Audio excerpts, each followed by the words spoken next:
우리는 신앙생활을 하면서 자주 다른 사람들에게 내가 어떻게 평가받고 어떻게 보이는가에 굉장히 관심을 가집니다.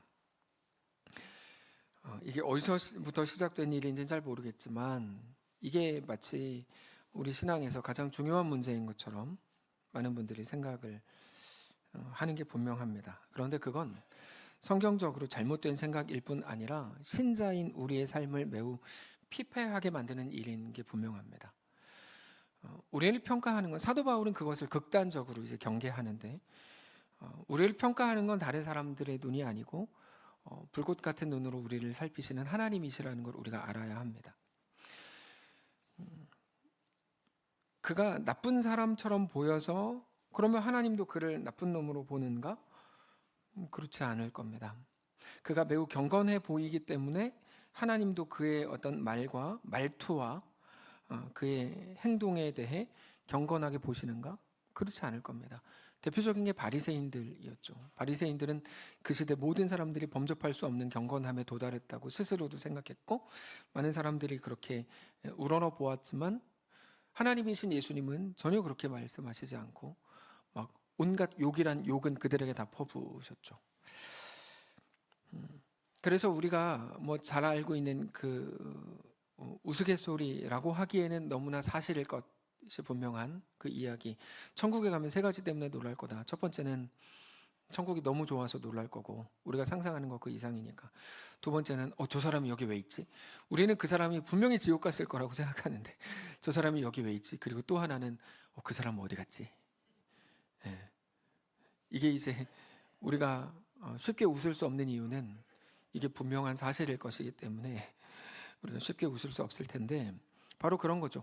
우리는 사람들이 평가하고 사람들이 생각하는 어떤 잣대라는 걸 모두가 가지고 있어서 그것을 가지고 또 다른 사람들을 판단하지만 그게 하나님의 판단과는 전혀 같지 않을 겁니다. 그러면 우리는 어떻게 해야 되는가? 오직 하나님이 나를 붙들고 이끌고 특별히 지난 앞선 본문의 6절에 고백한 것처럼 하나님의 영광을 아는 빛을 우리에게 비추시는 것으로 우리는 하나님의 자녀가 된다는 것을 우리는 기억해야 하죠. 바로 그거, 하나님 나라를 아는 것. 우리가 하나님 나라를 본 것. 네. 작은 창문을 통해서라도, 이거 톰 라이트의 표현대로는 아주 작은 창문을 통해서라도 예수님의 표현으로는 겨자씨 하나일 만한 작은 창문을 통해서라도 대신 살아있고 작동하는 창문이어야죠. 여기 안에 있는데 완전히 안에 다 꽉 막혀 둘러싸여 있는 게 아니라 밖을 볼 수 있는 그렇게 보여진 하나님 나라를 본 거. 그래서 놀라게 되고 야 하나님 나라 진짜 엄청나구나 라고 말하는 그거.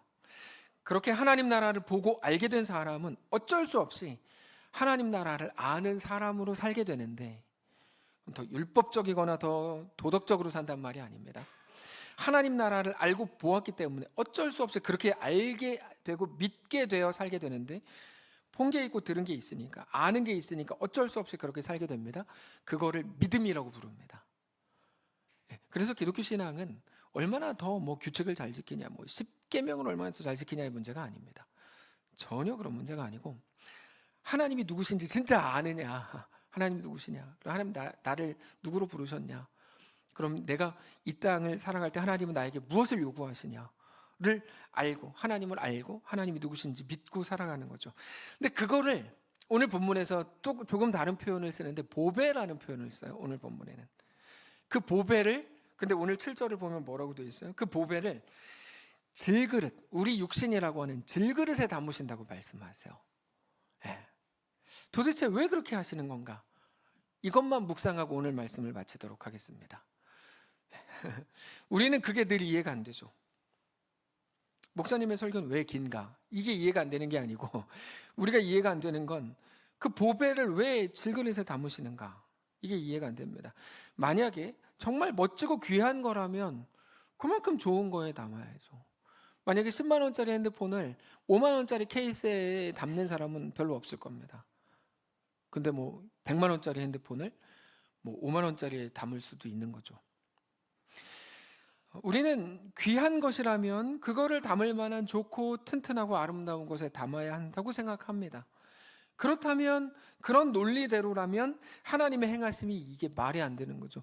엄청난 보배, 예수 그리스도에게 비추신, 그 다음에 하나님의 영광을 아는 그 빛을 우리에게 비추시는데 우리는 질그릇이다.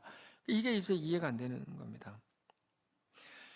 하나님의 그 영광스러우심, 죽은 자를 살리시는 것처럼 죽은 우리를 살리고 우리에게 영광을 더하고 우리에게 가장 좋은 것으로 채우시는 하나님을 아는 그 빛을, 왜 그 놀라운 은혜를 우리라고 하는 자주 깨지고 질그릇이 그렇거든요. 자주 무너지고 연약한 질그릇에 담으시냐. 지난주에 어떤 분이 저에게 멋있는 고백을 했다 그랬잖아요. 제가 살아보니까 제가 겪었던 모든 고난들, 저도 알고 있는 고난들을 쭉 얘기하면서 이게 다 하나님이 저를 정말 완성하시려는 하나님의 일하심인 것 같아요. 쭉 설명을 하셔서 제가 그때 뭐라 그랬냐면, 네 맞아요 집사님, 근데 지금 집사님이 컨디션이 좋아서 그 말하는 거지 조금만 컨디션 나빠지면은 지난번처럼 헛소리할 게 분명해요. 저는 그걸 알고 있어요. 근데 저는 상관없어요. 컨디션이 지금은 좋으니까. 이렇게 이제 말씀을 드렸거든요. 근데 그게 우리들이죠. 그게 우리들이죠. 우리는 곧 깨질 거고 무너질 거고 연약한 질그릇에 불과하니까. 그러면 그게 보존이 되냐? 이게 이제 우리 질문입니다. 그래서 우리가 이해가 잘 안 된다고 말하는 거야. 거기에 대해서 성경이 이렇게 설명합니다. 7절을 보시면 우리가 이 보배를 질그릇에 가졌으니, 여기까지 이해되시죠? 이는 심히 큰 능력은 하나님께 있고 우리에게 있지 아니함을 알게 하기 위해서다, 이렇게 말씀하세요. 이걸 조금 쉽게 풀면 우리의 답답함에 대한 하나님의 대답은 너무 분명한데, 나는 너와 다르다 이겁니다. 나는 너와 다르다. 나는 너처럼 약하지 않다. 나는 모든 걸 한다. 나는 창조의 하나님이다. 나는 전능한 하나님이다. 너가 설교할 때 사람들이 아멘을 한다 그래서 사실이고 아멘 안 한다 그래서 거짓이 되는 게 아니다. 나는 그렇다. 하나님은 그렇다. 나는 너의 인생을 너가 이끌도록 놔두지 않는다. 내가 이끈다. 그래서 너의 어떤 부족함 속에도 답답할 게 하나도 없다. 이게 하나님의 대답입니다. 실제로 우리가 우리 약함에 대해서 늘 불평하는 이유는 이것 때문이잖아요. 아무리 하나님이라 그래도, 이 말은 무서우니까 못하겠죠. 아무리 하나님이라 그래도 이 약함을 갖고 뭐를 하겠나. 이게 우리 불만의 이유입니다. 하나님 대단한 거 만든다 그러고 엄청난 결과를 낸다 그래도 이 약함을 가지고 뭘 하겠나. 뭐만 하면 난 쓰러지고 뭐만 하면 이게 되는데, 여러분 아이가 태어났을 때 생각해 보세요. 얘네는 다 부족하고 다 연약합니다. 근데 그게 답답하셨어요? 답답하지 않아요. 저도 저희 아이들 낳고 키워보면 얘네가 그렇게 부족하고 그랬는데 그렇게 답답하지 않아요. 왜냐면 어차피 부모가 해주면 되거든요. 밥도 먹여주고 뭣도 치워주고 이렇게 해주면 되거든요. 근데 우리는 우리 연약함에 대해서 답답해해요. 우리 자신의 연약함이 왜 답답하죠? 우리는 부모이신 하나님을 정직하게 기억하셔야 돼요. 네. 우리 연약함 때문에 답답한 게 아니에요. 우리가 하나님 앞에 그 순간 서지 않기 때문에요. 하나님 나라에 대해 알았고 내가 하나님의 자녀가 된 것도 알았다면 이렇게 연약한 나를 통해서도 내가 아니라 하나님이 하신다. 하나님이 내 부모다. 하나님이 내 아버지다라고 고백하는 거죠. 그래서 하나님께서 우리에게 뭐라고 말씀하세요?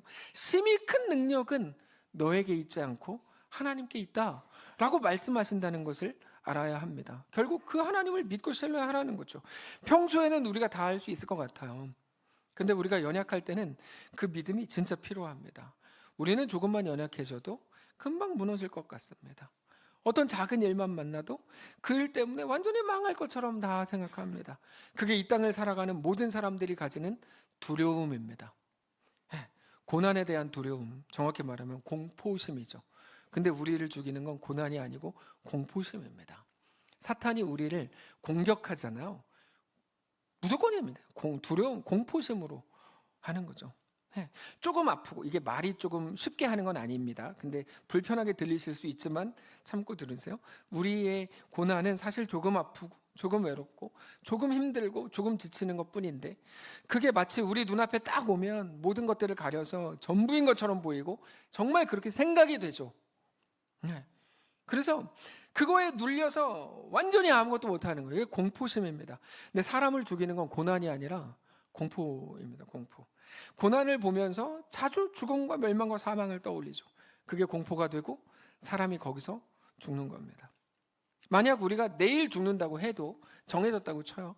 내일 죽을 걸 아는 사람과 모르고 죽는 사람의 오늘의 삶은 다르죠. 공포가 다릅니다. 공포에 쩔어서 한 달을 살 수도 있지만 오히려 자신감 있게 살 수도 있겠죠. 그래서 우리는 하나님을 알아야 합니다. 하나님이 누구신지, 우리에게 주신 구원은 무엇인지, 아들 예수 그리스도를 십자가에 내어주셨다는 건 또 어떤 의미인지를 알아야죠. 우리는 자주 상황을 믿습니다. 그래서 자기 상황을 가지고 자기 자신을 늘 비관합니다. 절망하고 좌절하고, 반대로 하나님의 완전하심에 대해서 늘 의심합니다. 재밌지 않아요? 우리 상황에 대해서, 우리 실력에 대해서 늘 확신하면서 하나님의 완전하심에 대해서는 의심해요. 근데 하나님이 약하셔서 우리에게 고난이 있는 게 아닙니다. 우리 연약함은 하나님의 약함의 증거가 아니라 하나님의 강하심의 증거가 될 겁니다. 여러분, 이 표현은 너무 멋있는 표현인데, 자, 다시 못 들으셨으니까, 여러분, 우리 연약함은 하나님의 약하심의 증거가 아니고 하나님의 강하심의 증거가 될 겁니다. 다른 건 몰라도 다시 한번 한다고 했을 때는 아멘을. 자, 그렇습니다. 우리 연약함은 하나님께서 우리를 하나님의 온전한 백성으로 이루어 가시는 그런 의미에서 가장 좋은 도구요, 통로가 될 것이기 때문에 그렇습니다. 여러분, 이런 건 적어 놓으셔야 돼요. 우리 연약함은 하나님의 약하심의 증거가 아니라 하나님의 강하심의 증거가 될 거다. 너무 놀라운 거죠.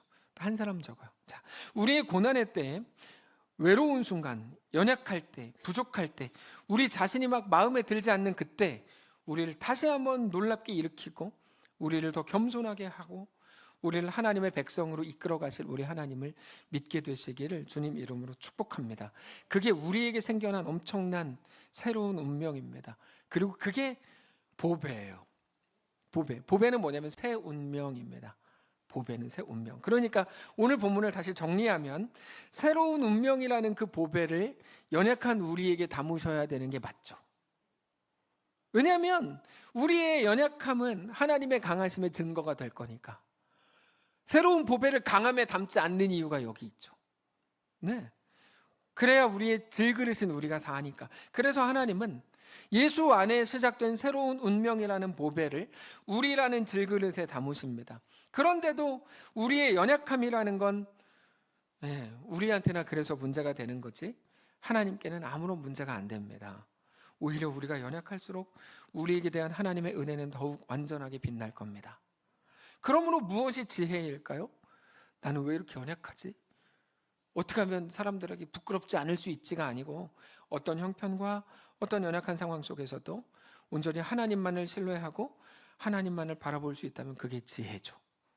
그러니까 참 지혜자가 누굽니까? 홍해 앞에 선 모세였죠. 너희는 잠잠히 서서 오늘 너희를 위해 행하시는 여호와를 보라. 이렇게 선포하는 게 지혜죠. 그래서 바울은 오늘 본문에서 예수님의 십자가와 부활의 능력을 매우 독특한 방식으로 증거하는데 8절을 보면 이렇게 되어 있어요. 우리가 사방으로 우겨쌈을 당하여도 쌓이지 않고, 우겨쌈은 우리를 망가뜨리려고 다가오지만 우리에게 주어진 새로운 운명으로 인해서 쌓이지 않고, 답답한 일을 당해도 낙심하지 않고. 여러분, 저건 우리가 강해져서가 아닙니다.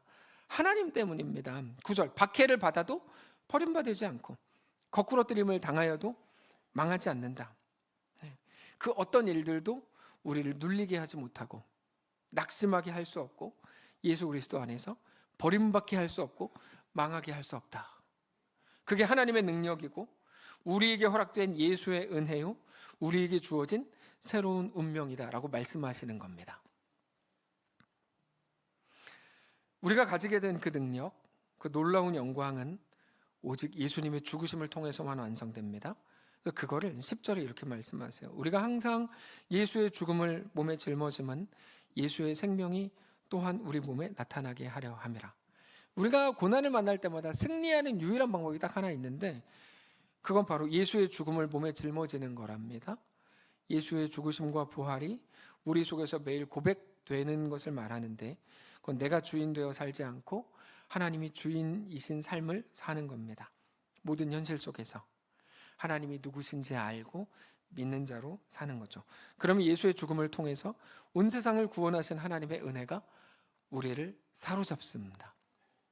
11절 우리 살아있는 자가 항상 예수를 위하여 죽음에 넘겨짐은 예수의 생명이 또한 우리 죽을 육체에 나타나게 하려 함이라.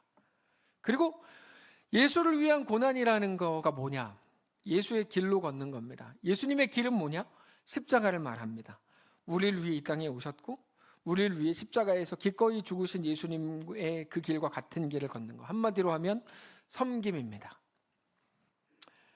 사실 여기까지가 오늘 본문의 내용입니다. 이미 고린도전서에서 은사를 말씀하셨는데, 고린도전서로 보면 은사 말씀하시는데, 은사라는 건 여러 가지 중에 그 목적이 가장 선명한 것 중에 하나입니다. 많은 사람들은 한국교회 안에서 은사를 잘난 척으로 씁니다. 난 이것도 한다, 저것도 한다. 웃기는 거죠. 은사의 목적은 잘난 척이 아닙니다. 혹은 은사를 통해 자기 확인을 하는 것도 아닙니다. 은사의 목적은 가장 선명한데 오직 섬김입니다. 섬김으로 가지 않는 은사는 쓰레기입니다. 정말로 쓰레기라는 건 쓰레기통에 버려져야 된단 말입니다. 다른 사람을 위해 자기를 내어주는 것이 은사의 목적이고, 그래서 최고의 은사는 사랑이라고 말씀하시잖아요. 그래서 사랑이 되는 거야. 우리가 다른 사람을 위해 우리 자신을 그래서 내어준다면 그거야말로 하나님의 백성의 삶을 가장 잘 사는 겁니다. 부자가 잘 사는 게 아니고 섬기는 사람이 잘 사는 겁니다. 그러니까 부자를 보고 제발 잘 산다고 좀 하지 마시고 섬기는 사람을 보고 잘 사는 거라 그러십시오. 잘 사는 사람이 잘 사는 겁니다. 여기서 잘 산다는 말은 계산을 한다는 말입니다. 계산을 하십시오. 그게 잘 사는 겁니다. 맨날 기도는 잘 살게 해주십시오 기도하면서 다른 사람들이 계산하기를 바라는 건 앞뒤가 맞지 않습니다. 자, 매우 진지한 말입니다. 예수님이 우리를 위해 그러셨듯이 우리의 내어줌을 통해서 다른 사람들도 우리로 인해 다시 살아나게 될 겁니다. 그 12절 보면 이렇게 돼 있어요. 12절 그런즉 사망은 우리 안에서 역사하고 생명은 너희 안에서 역사하느니라. 14절 주 예수를 다시 살리시니가 예수와 함께 우리도 다시 살리사 너희와 함께 그 앞에 서게 하실 줄을 아노라. 여기까지가 매우 딱딱한 오늘 본문의 이제 해석입니다. 요거에 대한 적용을 하나만 말씀드리고 마치겠습니다. 산을 오르는 아이들이라는 좋은 책이 있습니다.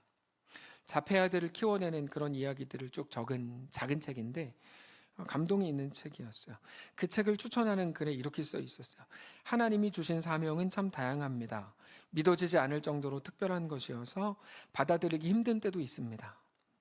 네. 하나님이 주시는 사명이 얼마나 특별하냐면 받아들이기 힘든 때도 있다. 사실 대부분인 것 같아요. 하나님이 우리에게 사명을 주실 때 처음에 받아들이기 매우 힘들어하는 것 같아요. 모세도 그렇고 에스더도 그렇고 뭐 우리가 만난 성경의 인물들은 하여튼 죄다 그랬어요. 믿어지지 않을 정도로 특별한 것이어서 받아들이기 힘들어하더라고요.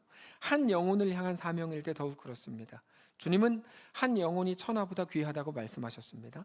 자폐 장애아를 둔 부모의 경우가 그렇습니다. 그러면서 쭉 이제 자폐를 극복하는 이야기가 딱 나오는 그 중에 저에게 가장 인상적인 아이가 종명이라는 아이였어요. 종명. 이 아이가 1997년생입니다. 지금 뭐 20대 후반이죠. 이 아이의 어릴 적 사진을 보니까 너무 잘생겼어요. 이 아이가 주변에서 늘 이쁘다 이쁘다 칭찬받는 아이였는데 18개월쯤 됐을 때 주변 사람들이 혹시 한번 병원에 가봐야 되는 거 아니냐 이렇게 이제 자꾸 한마디씩 하기 시작해요. 18개월 됐을 때 고민하면서 병원에 갔어요. 그때부터 엄마가 일을 그만두고 아이 옆을 지켜야 됐고 아빠의 월급은 대부분이 아이의 치료비, 병원비로 나가기 시작했답니다. 그렇게 아빠와 엄마의 삶이 다 무너지고 모든 에너지와 경제력이 이 아이에게 다 들어가기 시작했어요. 이렇게 종명이에게만 모든 게 다 집중되어 있었는데 몇 년이 지났을 때 엄마와 아빠가 한 가지를 깨달았어요. 뭐냐면 하나님이 우리에게 주신 삶을 사실은 뭐 하나님이라는 건 아닌데 뭐 그때는 그랬죠. 하나님이 우리에게 주신 삶이 하나도 없이 완전히 얘한테만 집중되어 있으니까 이건 좀 아닌 것 같다라는 결론을 내렸어요. 부모님이 둘이. 그때까지만 해도 아이가 우리가 이렇게 하면 정상이 될 거라고 믿었대요. 정상이라는 말은 다른 아이들처럼 될 거라고 믿었대요. 그걸 위해서 모든 걸 막 다 쏟아부었는데 그게 아니라는 걸 그때 알게 된 거죠. 못 돌아온다는 게 아니고 평범하게 만드는 게 아이를 위해 가장 중요한 일이 아닐 수 있다는 것을 깨달았답니다. 그리고는 이제 받아들이기로 했답니다. 우리 아이는 다르다. 이걸 받아들이는 데까지 시간이 엄청 오래 걸렸대요. 받아들이지 못한 거예요. 뭐 이거 해주고 저거 해주면 우리 아이는 달라질 수 있어. 근데 아니, 받아들인 거죠. 그리고 이렇게 고백해요. 아, 이게 아이의 인생이라는 거구나. 다름이 아이의 인생이구나. 아빠와 엄마의 인생이 있는 것처럼 이 아이의 인생이라는 것도 있는 거구나. 이거를 깨달았대. 이게 인정하는 게 이게 사실 쉬운 게 아니었는데. 그러고 보니까 우리 아이를 다른 아이들과 똑같이 만들겠다고 했던 내내 아이의 인생도 없었고 부모의 인생도 없었다는 거죠. 네, 그러면서 포기하기 시작했어요. 그 포기, 건강한 의미에서의 포기를 말하는데 더 이상 자기 소원에 집착하지 않기로 한 겁니다. 받아들이기 너무 힘들지만 그 건강한 포기를 시작했답니다. 그래서 제일 먼저 한 일이 뭐냐면 이 부모가 둘째를 낳은 거예요. 둘째를 낳기 전까지 얘한테 완전히 집중해가지고 자기들이 인생 없이. 근데 전에 종명이한테 집착할 때는 절대 불가능한 일이라고 생각했는데 종명이의 인생을, 얘의 다름을 받아들이니까 둘째를 낳을 수 있겠더라는 거죠. 그렇게 이제 일상을 되찾기로 했어요. 그러면서 종명이의 홀로서기 훈련을 시작한 게 쭉 기록이 돼 있어요. 부모 없이 살 수 있는 삶을 만들어주자. 초등학교도 혼자 가게 하고 매일 뒤에 숨어 따라다녔대요. 중학생이 됐을 때는 버스 타는 연습을 부지런히 시키고, 얘가 지금 20대 후반인데 지금은 서울, 경기도 혼자 다닌답니다. 예, 전에는 상상할 수 없었던 일이죠. 부모가 똑같은 아이로 만들려고 할 때는 지금 혼자 다녀. 그 포기라는 말의 다른 표현은 인정입니다. 인정은 그렇지라고 말하는 거야. 그렇지. 다르지.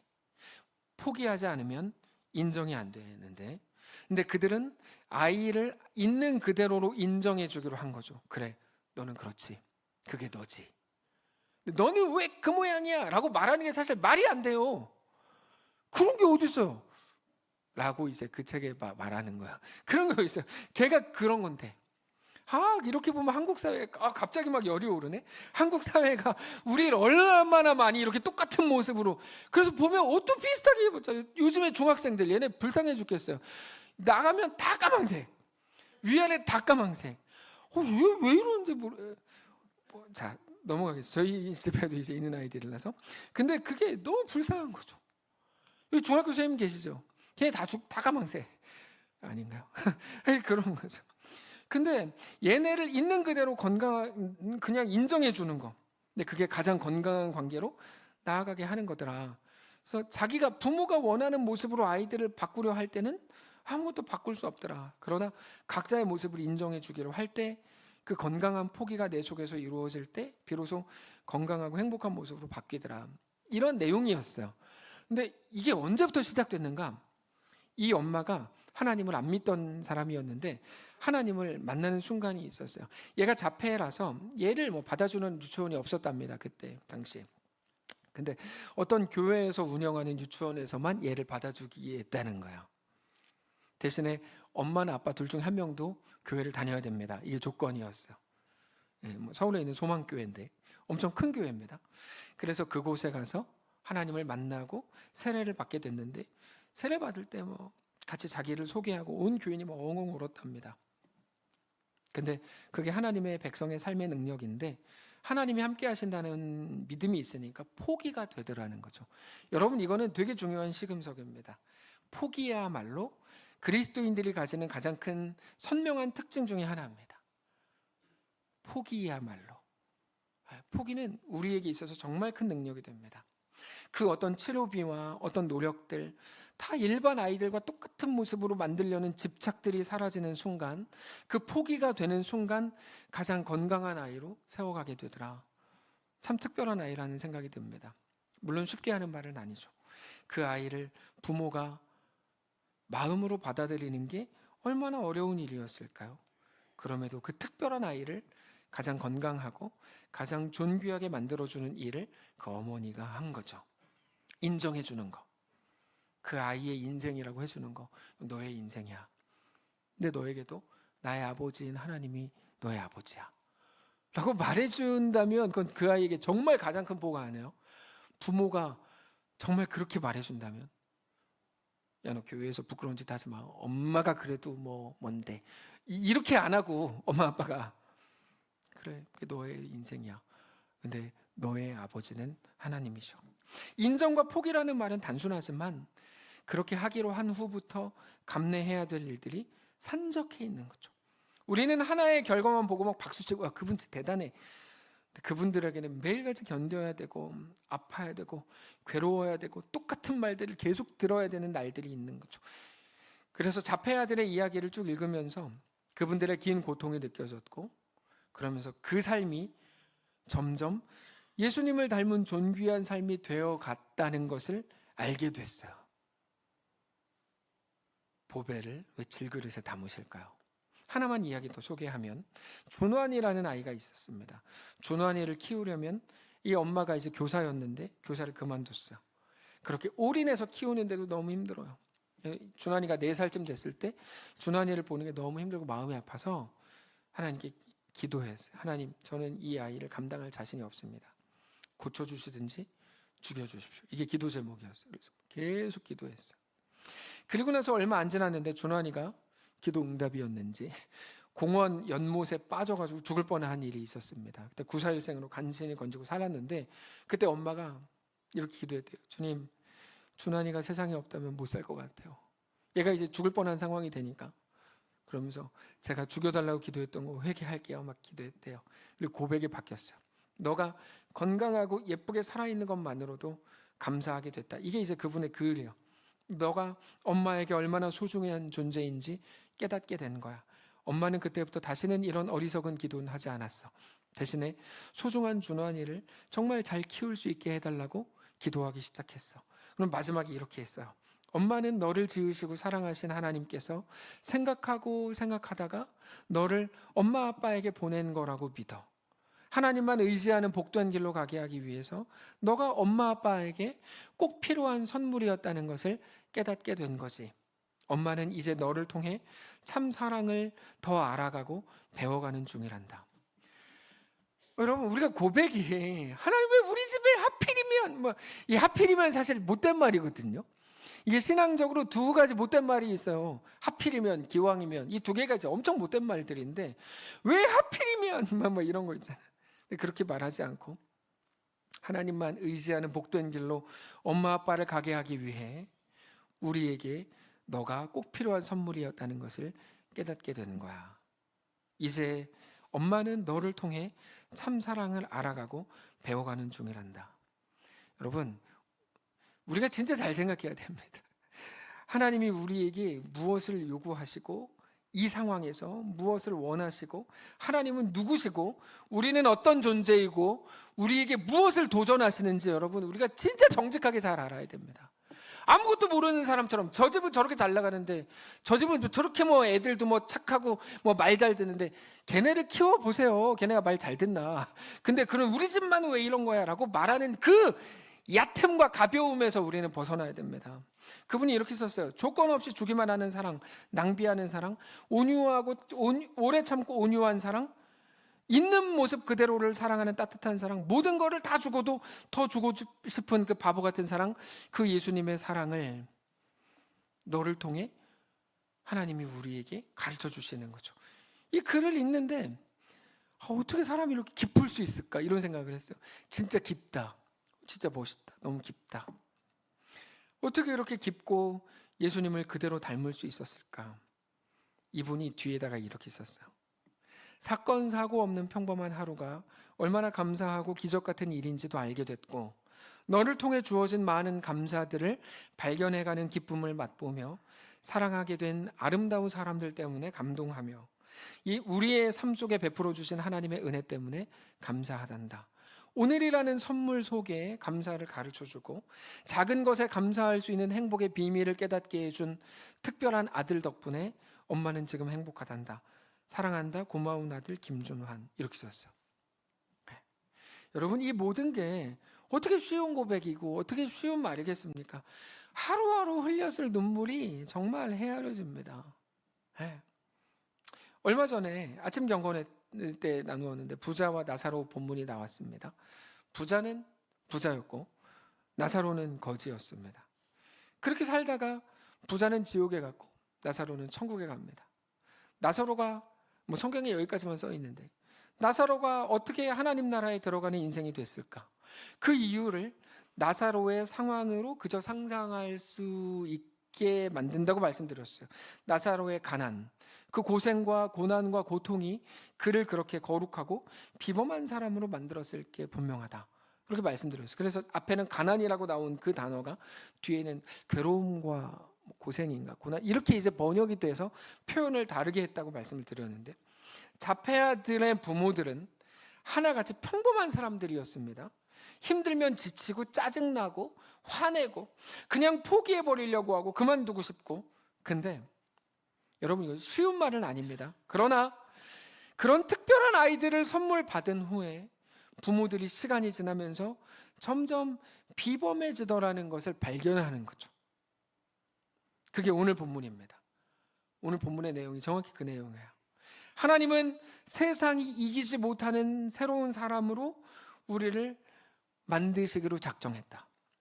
그렇게 우리에게 새로운 운명을 주셨다. 우리가 질그릇이라서, 우리 스스로는 아무것도 할 수 없어서 하나님은 우리를 완성하시기로 작정하신 이후에 그렇게 놀라운 보배를 우리에게 주시고 시간을 필요로 하는 모든 과정들을 우리에게 허락하시는 거죠.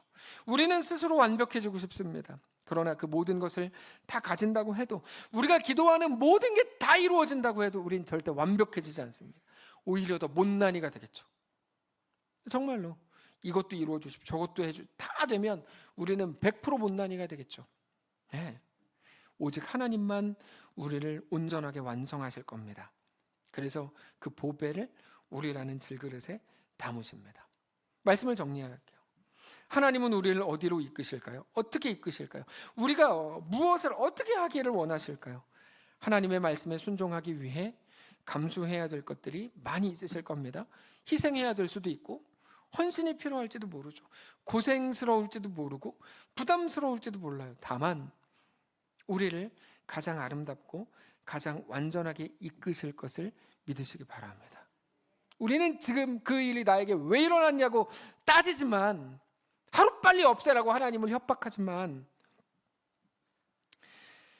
여러분, 우리같이 연약한 인간이 어떻게 하나님을 닮아갈 수 있습니까? 말이 됩니까? 내 말이 된대요. 어떻게 말이 됩니까? 내가 한다. 나 여호와야. 우리 오후 예배 끝나고 맨날 나는 전능의 주 하나님, 그 내가 여호와야. 어떻게 성화가 되고 어떻게 영화의 단계에 이를 수 있을까요? 하나님이 하시는데 하나님이 짠 하고 만들어 주시지 않아요. 절대로. 하루아침에 우리의 성화, 우리 영화가 완성되는 건 없습니다. 지옥에 간 부자는 그렇게 믿었죠. 죽은 사람이 살아서 나타나면, 우리 형제들이 있는데 형제들한테 나사로를 살려서 잠깐 보내면 그 형제들이 다 말을 듣고 하나님 잘 섬길 겁니다.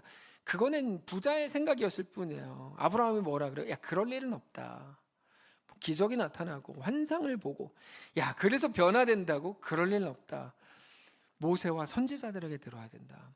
하나님의 말씀을 말하는 거거든요. 하나님 말씀을 듣고 그날부터 깨닫게 된, 창문을 통해 조금이라도 알게 되는 하나님의 나라를 보고, 시간이 필요한 문제죠.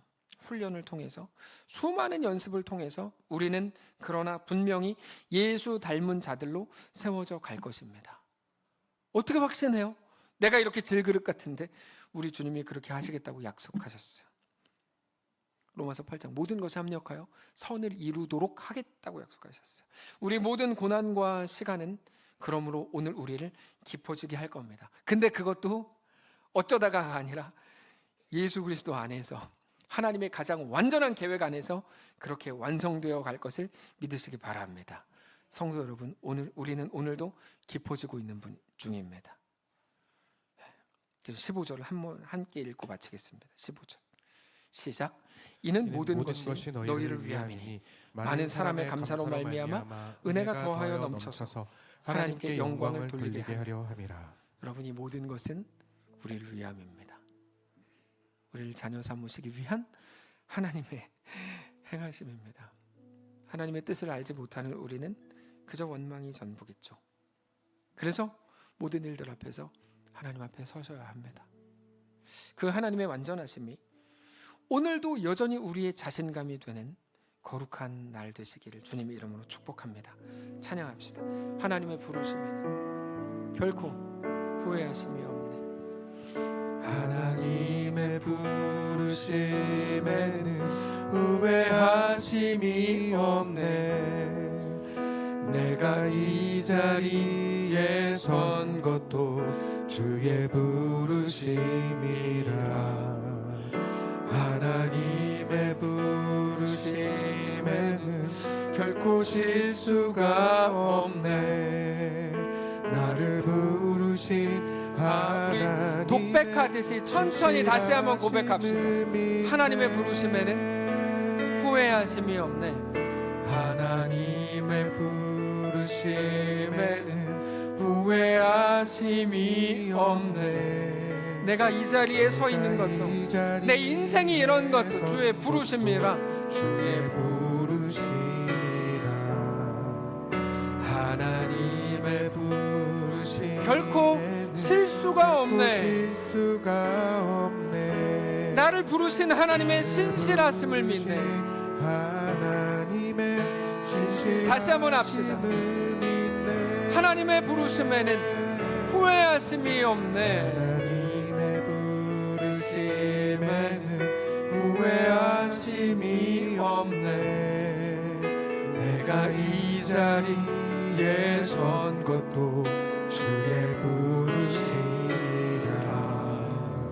하나님의 부르심 여러분 실수가 아닙니다. 결코 실수가 없네. 나를 부르신 하나님의 신실하신 작은 나를 부르신 뜻을 나는 알 수 없지만 작은 나를 부르신 뜻을 나는 알 수 없지만 오직 감사와 순종으로 주의 길을 가리라. 길을 가리라. 때론 내가 연약해서도 내가 연약해져 완전하신 주님 나를 도우시네. 주의 놀라운 그 계획을 나는 믿으며 살리. 나는 믿으며 살리.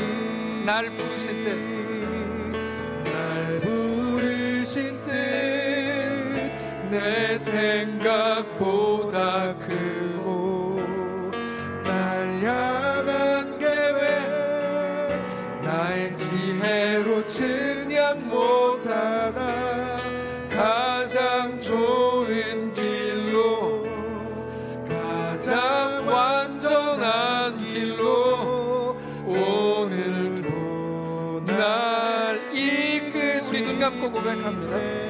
날 부르신 뜻, 날 부르신 뜻 내 생각보다 크고 날 향한 계획 향한 계획 나의 지혜로 측량 못하나 지혜로 측량 못하나 가장 좋은 길로 가장 좋은 길 가장 완전한 길로 가장 완전한 오늘도 나를 이끄신 믿네. 우리 조용하게 고백합니다. 날 부르신 뜻, 내 생각보다 크고 날 향한 계획 나의 지혜로는 측량 못하나 지혜로 측량 못하나 가장 좋은 길로. 여러분 정말입니다. 가장 완전한 길로 오늘도 날 이끄신 믿네. 날 이끄신 믿네. 우리 속으로 고백합시다. 날 부르신 뜻, 날 부르신 뜻 내 생각보다 크고 내 생각보다 크고 날 향한 계획, 날 향한 계획은 나의 지혜로 측량 못하나 가장 좋은 길로 가장 완전한 길